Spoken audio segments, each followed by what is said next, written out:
परमाणु ऊर्जा के अंतर्गत आज उसके जिस स्वरूप के बारे में हम चर्चा करेंगे, आपकी स्क्रीन पर वो टॉपिक पर्टिकुलर दिख रहा होगा, नाभिकीय संलयन। नाभिकीय संलयन का इतिहास यदि देखा जाए तो वैश्विक संदर्भ में ये सबसे पुराने इतिहासों में से एक है। अब आप बोलेंगे मैं पढ़ा विज्ञान रहा हूं और इतिहास की चर्चा कर रहा हूं। जी हाँ, जब से इस पृथ्वी पर जीवन का प्रादुर्भाव हुआ, उससे भी लाखों करोड़ों साल पहले से सूर्य की जगमगाहट निश्चित रूप में इस पृथ्वी पर ऊर्जा बिखेर रही है।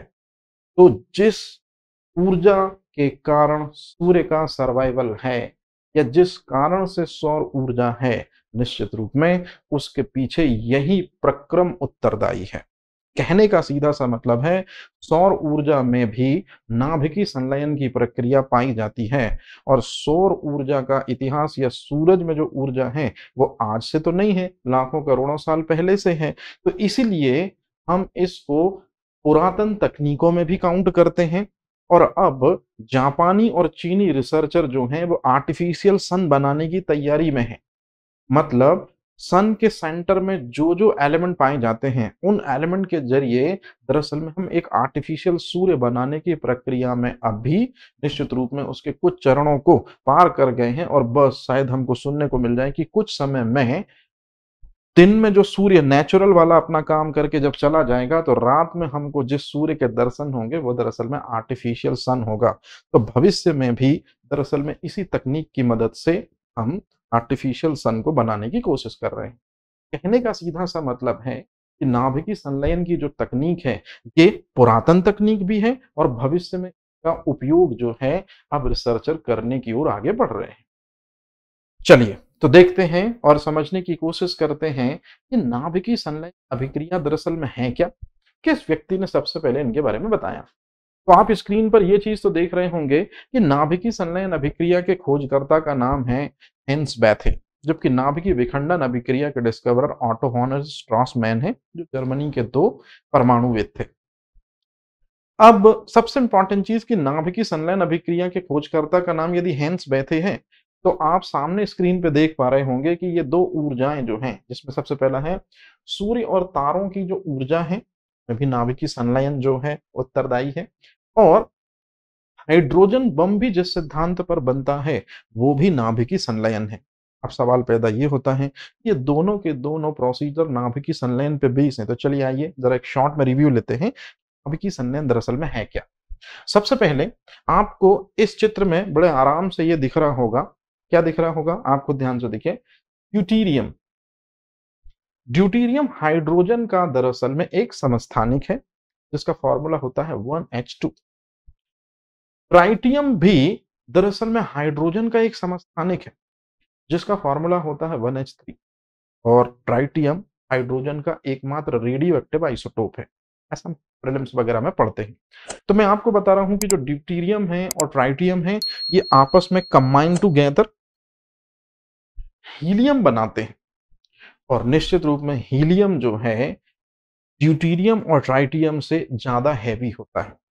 तो जब दो सिंपल एलिमेंट, जब दो सरल तत्व मिलकर एक जटिल तत्व का निर्माण करते हैं, या जो सिंपल न्यूक्लियाई आपस में मिलकर एक हैवी न्यूक्लियाई बनाते हैं, तो इस प्रक्रिया को कहते हैं नाभिकीय संलयन। अब सवाल पैदा होता है कि जब ड्यूटीरियम और ट्राइटियम आपस में मिलते हैं, तो नाभिकीय विखंडन से 1000 गुना ज्यादा एनर्जी जनरेट होती है।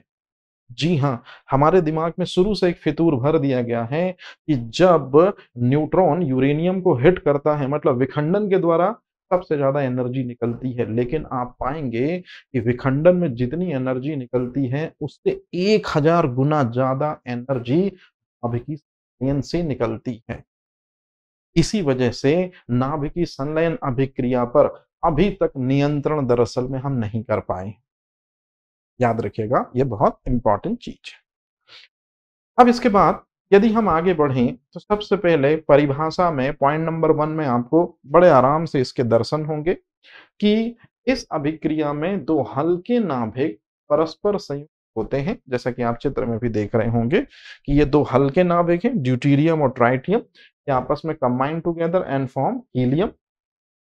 इस प्रक्रिया में जो ऊर्जा निकलती है उसे ही दरअसल में उसे ही दरअसल में परमाणु ऊर्जा कहते हैं, क्योंकि चाहे विखंडन हो चाहे संलयन हो, परमाणु ऊर्जा निकलती है।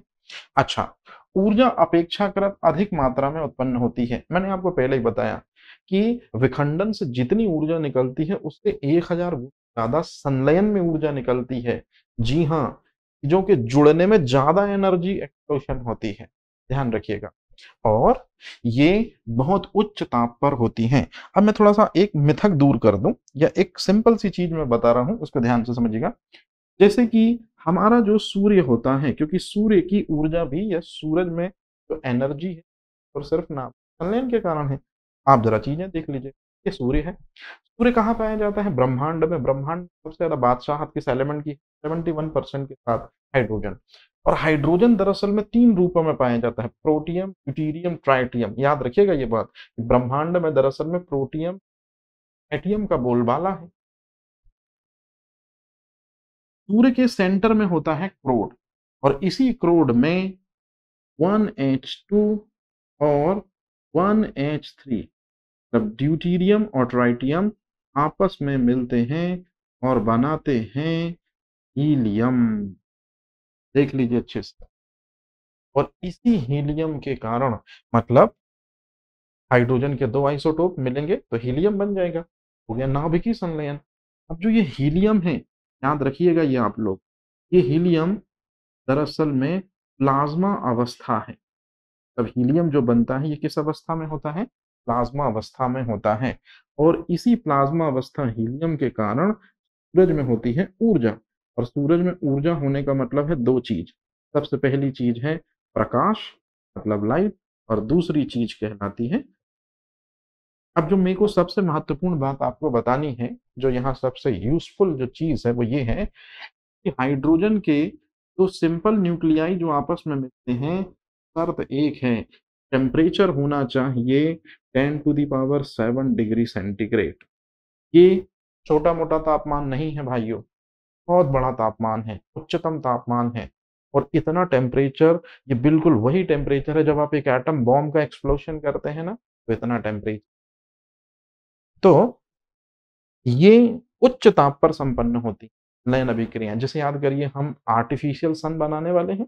आर्टिफिशियल सन बनाने वाले हैं तो न्यूक्लियस में दरअसल में टेम्परेचर कितना चाहिए होगा? इतना ही टेम्परेचर चाहिए होगा। तभी तो हाइड्रोजन के दोनों आइसोटोप आपस में मिलकर हीलियम बना पाएंगे। ध्यान रखिएगा ये चीज। चलिए चलते हैं अपन आगे। अब इसके बाद जो अगली चीज है वो सबसे महत्वपूर्ण है कि सूरज आज से तो नहीं चमक रहा है। सूरज तब से चमक रहा है जब से ब्रह्मांड अस्तित्व में आया है। मतलब बिग बैंग थ्योरी के बाद जब से स्टार की फॉर्मेशन हुई है, जब से सोलर सिस्टम डिराइव हुआ है, हेलियोसेंट्रिक थ्योरी सही मानी गई है कॉपरनिकस के जरिए। तो कहने का मतलब जब से सूर्य है जो अपनी एनर्जी पृथ्वी पर अनवरत बिखेर रहा है, तभी से दरअसल में नाभिकीय संलयन की प्रक्रिया चलती आ रही है। और यदि हम बात करें सनातन परंपरा की, तो सनातन परंपरा में भी ये चीज साफ साफ बताई गई है कि सूर्य जो है, इसकी ऊर्जा का कारण बहुत से छोटे छोटे अणुओं का परस्पर संलयित होना। और जब छोटे छोटे अणु परस्पर संलयित होते हैं तो ऊर्जा और एनर्जी ज्यादा और लंबे समय तक प्राप्त होती है। याद रखिएगा ये बात, जो बहुत महत्वपूर्ण है। तो आप यहाँ चित्र में देख सकते हैं हाइड्रोजन हाइड्रोजन। दरअसल में हाइड्रोजन हाइड्रोजन का मतलब है हाइड्रोजन के 2 समस्थानिक, deuterium as well as tritium, आपस में मिलेंगे। लेकिन याद रखिएगा सेंटर में ही मिलेंगे, क्योंकि सेंटर में टेम्परेचर होता है 10⁻7। तो इतने टेम्परेचर पर ही दोनों हाइड्रोजन के आइसोटोप आपस में मिलके हीलियम बना पाते हैं। कभी भी सन के कोरोना में, मतलब इधर आउटर सरफेस में कभी भी एनर्जी नहीं होगी। क्यों? 10⁻7। हाइड्रोजन के मिलने की शर्त ही यही है, दरअसल में हीलियम बनाने की शर्त ही यही है कि टेम्परेचर होना चाहिए 10⁻7। तो ये सबसे महत्वपूर्ण चीज। अब इसके बाद नाभिकीय संलयन अभिक्रिया के 2 उदाहरण, जैसे आपने सुना होगा नाभिकीय विखंडन अभिक्रिया के 2 उदाहरण सुने थे ना आपने।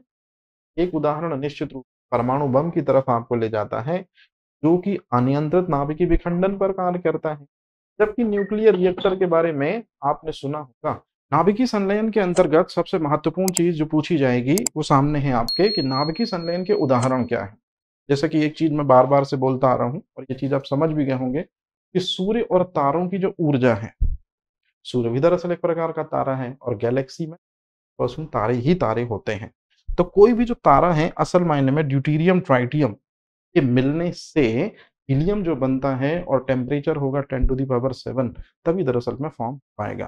तो नो डाउट जैसे सूर्य एक तारा है इस तरह से और भी जितने तारे हैं सबकी ऊर्जा का स्रोत जो है निश्चित रूप में है। लेकिन अगर मैं आपसे पूछूं कि हाइड्रोजन बॉम्ब, मेरी बात बड़े ध्यान से सुनेगा, यूएसए के लिए सबसे पहले हाइड्रोजन बम बनाया था एडवर्ड टेलर ने 52 में। उसकी देखा-देखी रशिया ने भी की, बाद में रशिया ने भी अपने आप को हाइड्रोजन पावर में तब्दील किया, मतलब हाइड्रोजन बम रशिया ने भी बनाया। सबसे महत्वपूर्ण और सबसे काम की बात ये निकल कर आती है दोस्तों कि इंडिया ने भी हाइड्रोजन बम बनाया और उसकी टेस्टिंग करी है। जी हाँ, इंडिया ने हाइड्रोजन बम बनाकर उसकी टेस्टिंग करी थी 11 मई 1998 को। तो कहने का मतलब है जब भी हम हाइड्रोजन बॉम्ब के बारे में सुनते हैं तो असल मायने में हाइड्रोजन बॉम्ब में नाभिकीय संलयन अभिक्रिया ही यूज होती है। हाइड्रोजन बम बनता कैसे है? चलिए आप खुद देख लीजिए। हाइड्रोजन बम को बनाने में भी हमें ड्यूटेरियम और ट्राइटियम लेना होगा और ड्यूटेरियम और ट्राइटियम आपस में मिलकर हीलियम बनाएंगे, लेकिन शर्त एक टेम्परेचर होना चाहिए 10⁻⁷। तो कभी भी जब हम हाइड्रोजन बॉम्ब को बनाते हैं ना बेटा जी, तो हमको 10⁻⁷ टेम्परेचर के लिए एक अलग से एटम बॉम्ब एक्सप्लोज करना पड़ता है। और जब हम एटम बॉम्ब का एक्सप्लोशन करते हैं, तो कितना टेम्परेचर 10⁻⁷। तब कहीं ड्यूटेरियम और ट्राइटियम मतलब हाइड्रोजन के दोनों समस्थानिक आपस में मिलते हैं और हीलियम बनाते हैं। मतलब हाइड्रोजन बॉम्ब भी दरअसल में एक टाइप का एटम बॉम्ब ही है। इसलिए बहुत से कॉम्पिटिटिव एग्जाम हाइड्रोजन बॉम्ब के लिए एक लाइन यूज करते हैं, थर्मोन्यूक्लियर वेपन। तो इस चीज के लिए आप जरूर तैयार रहिएगा। अब इसके बाद एक सबसे महत्वपूर्ण और सबसे काम की बात जो मैंने आपको अभी बताई, आप खुद देख लीजिए। ये सामने जो स्क्रीन पर आप चित्र देख रहे हैं, ये सबसे पहले वे व्यक्ति हैं जिनका नाम है एडवर्ड टेलर, अमेरिका के व्यक्ति हैं। इन्होंने एटम बम डिजाइन किया है। परमाणु बम से 1000 गुना ज्यादा शक्तिशाली है हाइड्रोजन बम। शुरू से मैं आपको यही चीज समझाने की कोशिश कर रहा हूं कि एटम बम के एक्सप्लोजन से यदि 1 किलोमीटर का एरिया नष्ट नाबूद हो जाता है, हाइड्रोजन बम के कारण दरअसल में 1000 किलोमीटर का एरिया नष्ट होना, एकदम सिंपल तरीके से। अब इसके बाद सिद्धांत, तो सिद्धांत नाभिकीय संलयन पर है। और अब उससे भी महत्वपूर्ण चीज जो आपको याद रखनी होगी कि नाभिकीय संलयन तो है, लेकिन अनियंत्रित नाभिकीय संलयन। अनियंत्रित नाभिकीय संलयन का मतलब है, ध्यान से सुनिएगा, ड्यूटेरियम और ट्राइटियम आपस में जैसे ही मिलकर हीलियम बनाते हैं तो कायनात में किसी भी शक्ति के पास या के पास भी नहीं है दरअसल में जो ड्यूटेरियम ट्राइटियम को आपस में मिलने से रोक सके। चाहे मैं सन के सेंटर की बात करूं और हाइड्रोजन फॉर्मेशन की बात करूं। इसीलिए हम दरअसल में एटम बॉम्ब से भी ज्यादा खतरनाक है जो हाइड्रोजन बॉम्ब, जिस सिद्धांत पर कार्य करता है, नो डाउट नाभिकीय संलयन, इन अनियंत्रित नाभिकीय संलयन। और अनियंत्रित नाभिकीय संलयन को ही हम दरअसल में अनियंत्रित श्रृंखला अभिक्रिया कहते हैं। तो ये इतनी सिंपल सी एक है जिस अब इससे भी महत्वपूर्ण चीज जो काफी ज्यादा इंटरेस्टिंग हो जाती है, ये एक ऐसी प्रक्रिया है नाभिकीय संलयन की मैं बात कर रहा हूं जिसमें कोई भी रेडियो एक्टिव पदार्थ निर्मित नहीं, जबकि नाभिकीय विखंडन आपने सुना एक्सप्लोशन होता है, प्लूटोनियम का एक्सप्लोशन होता है, अब तो थोरियम का एक्सप्लोशन होता है, अल्फा बीटा गामा पार्टिकल निकलते हैं, नाभिकीय संलयन निकलती है। इसी तरह से जब ड्यूटेरियम और ट्राइटियम आपस में मिलते हैं तो किसी तरह की कोई भी अल्फा बीटा गामा या न्यूक्लियर सेंस या पर्यावरण को दिक्कत होने का कोई सवाल पैदा होता। क्यों? क्योंकि ब्रह्मांड में सबसे पाया हाइड्रोजन, और हाइड्रोजन जो सूर्य के अंदर बड़ा सोर्स, मतलब नाभिकीय संलयन में जब ड्यूटेरियम और ट्राइटियम मिलते हैं तो किसी तरह का पर्यावरण को कोई दिक्कत नहीं, कोई कोई ऊट-पटांग या अपशिष्ट पदार्थ पर्यावरण में निर्मित ही नहीं होते। तो बिखरने का या पर्यावरण के स्वास्थ्य में दिक्कत आने का, प्रदूषण का तो सवाल ही पैदा नहीं होता। जबकि नाभिकीय संलयन में सभी तरह के प्रदूषण देखने को हमको मिलते हैं। ये बात आप याद। इसके बाद एक सबसे काम की बात जो मेरे को आपको बतानी है, नाभिकीय विखंडन अभिक्रिया के लिए हमको यूरेनियम चाहिए, थोरियम चाहिए, प्लूटोनियम, ये सभी कहलाते हैं नाभिकीय खंड। प्रकृति में मात्रा सीमित है, इसलिए नाभिकीय विखंडन अभिक्रिया जो है वो सीमित है। नाभिकीय विखंडन अभिक्रिया से आप लाभ लंबे समय तक नहीं ले सकते, क्योंकि नाभिकीय खनिज ही सीमित है, तो नाभिकीय विखंडन अभिक्रिया भी सीमित है। लेकिन नाभिकीय संलयन अभिक्रिया जो है, इसकी एनर्जी का स्रोत असीमित है। सूर्य इसका सबसे बड़ा उदाहरण, कि आज से लाखों करोड़ों साल पहले से चमक रहा है और लाखों करोड़ों साल बाद भी चमकेगा। इसी आधार पर आज जो सूरज में ऊर्जा का, वैज्ञानिक लोग हाइड्रोजन को एनर्जी फुल बताकर भविष्य की ऊर्जा का सबसे महत्वपूर्ण साधन बताने वाले हैं। इस सभी ईंधनों में हाइड्रोजन के दहन से ज्यादा ऊष्मा उत्सर्जित, मतलब हाइड्रोजन की कैलोरीफिक वैल्यू। अब आता है सब कमाल की बात, नाभिकीय संलयन के लिए हमको जो खनिज चाहिए है, याद रखिएगा मेरी बात, नाभिकीय संलयन के लिए हमको जो फ्यूल चाहिए है, जो खनिज चाहिए है, वो दरअसल, और वो अधातु तत्व जो है उसकी ब्रह्मांड में ऑलरेडी बादशाहत है। अगर मैं आपसे पूछूं ब्रह्मांड में सबसे ज्यादा मात्रा में पाया जाने वाला तत्व कौन सा है, आप कहेंगे हाइड्रोजन, 71%। हाइड्रोजन 70% का, प्रोटियम, ड्यूटीरियम और ट्राइटियम 71%।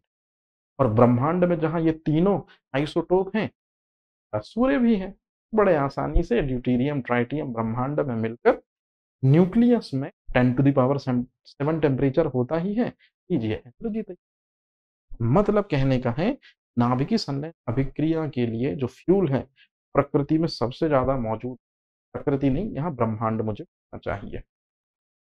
जबकि संलयन के लिए जो पदार्थ हैं मैंने आपको बताया, यूरेनियम है, प्लूटोनियम है, थोरियम है, सब सीमित मात्रा में।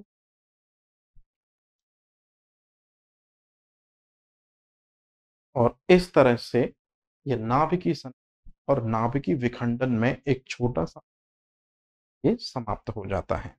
अब यदि कभी आपसे पूछा जाए कि नाभिकीय संलयन बेहतर है, नाभिकीय विखंडन बेहतर है, याद रखिएगा, नाभिकीय विखंडन दोनों एटॉमिक एनर्जी के रूप है, और इन दोनों के बेसिस पर ही atom bomb, hydrogen bomb, nuclear reactor और आर्टिफिस वर्तमान समय में सर्वाइव हो रहे हैं। सबसे बड़ी काम की बात कि नाभिकीय संलयन के बारे में जानकारी तो है, लेकिन उसके अनुप्रयोगों को अभी हम देख रहे हैं, जबकि नाभिकीय विखंडन वाले जो यूजेस हैं, एटम बॉम्ब और चाहे न्यूक्लियर रिएक्टर हैं, अभी हम ज़्यादा ध्यान केंद्रित कर रहे हैं। लेकिन इनके एक्सप्लोशन से पर्यावरण में बहुत बहुत परेशानियां उत्पन्न होती हैं। तो नाभिकीय विखंडन जो कि परमाणु ऊर्जा का जीता जागता एक स्वरूप है, स्वीडन दुनिया का सबसे बड़ा देश जिसने एटॉमिक एनर्जी के इन दोनों रूपों पर स्पेशली प्रतिबंध लगाए जाने पहले वकालत करी। जीवाश्म ईंधनों के दहन से या जीवाश्म के बाद पर्यावरण को जो दुर्गति होती है उसके, और दूसरी चीज जीवाश्म ईंधन कुछ समय समाप्त हो जाएंगे, तब हमारे ऊर्जा संकट, तो ऊर्जा संकट की निराकरण के लिए कई साइंटिस्ट और कई जानकार कहते हैं को लौटना हो, चलना हो परमाणु ऊर्जा की तरफ। लेकिन स्वीडन ने इस बात को नकारते हुए कहा कि एटॉमिक एनर्जी चूक पूरी पृथ्वी के लिए बड़ी दिक्कत और परेशानी का सबब बनती है। इसका जीता जागता सबूत हमको मिला वॉर में, इसका जीता जागता सबूत हमको मिला 1986 में, इसका जीता जागता सबूत पूरी दुनिया ने देखा फुकुशिमा डाइची हरा में। तो कहने का सीधा मतलब है, तकनीकी उतनी ही फायदेमंद है जितनी खतरनाक। अब ये हमारे हाथों पर डिपेंड करता है, हमारी सोच पर डिपेंड करता है, हम इसको किस हद तक ले जाते हैं, पॉजिटिव जोन और नेगेटिव। तो नियम आपकी बेहतरी के लिए ही, अगर इनका सकारात्मक यूज किया गया तो निश्चित रूप में आप बहुत आगे तक, और इससे मानव सभ्यता हमेशा विकास ही होगा। लेकिन यदि ये तकनीक गलत तरीके से, गलत इरादों से और गलत मंतव्य के साथ यूज हो, बहुत से ऐसे मंजर देखने